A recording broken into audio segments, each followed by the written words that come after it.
চলো আজ একটা মুখরোচক খাবারের রেসিপি তোমাদের সাথে শেয়ার করি। আমরা সকলেই কিন্তু আলু কাবলি খেতে খুবই পছন্দ করি। আর আজ আমি বানাবো আলু কাবলি। এখানে আলুগুলো আর লঙ্কা আমি প্রেসারে দিয়ে দিয়েছিলাম, আর সাথে কাঁচা ছোলাও দিয়েছি। সমস্ত কিছু ভালো করে সিদ্ধ করে নিয়েছি। আর এখানে নিয়েছি ধনেপাতা, টমেটো, পেঁয়াজ আর শসা। এদিকে কিন্তু তেঁতুলটাকেও কিছুক্ষণের জন্য ভিজিয়ে রেখেছি। আলু দিয়ে দিলাম, ছোলা দিয়ে দিলাম, তাতে পেঁয়াজ, টমেটো, কাঁচা লঙ্কা, ধনেপাতা সমস্ত কিছুই দিয়ে দেবো।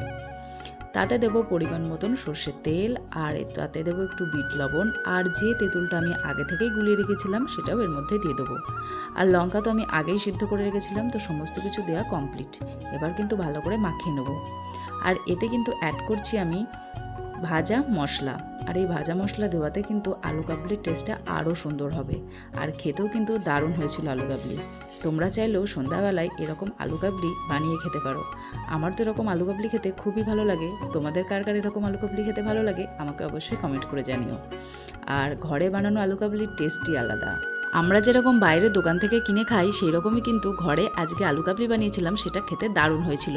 তো আমার এই ছোট্ট মিনি ব্লগটি যদি তোমাদের ভালো লেগে থাকে অবশ্যই লাইক করো, কমেন্ট করো, শেয়ার করো, আর আমার চ্যানেলটিকে সাবস্ক্রাইব করো।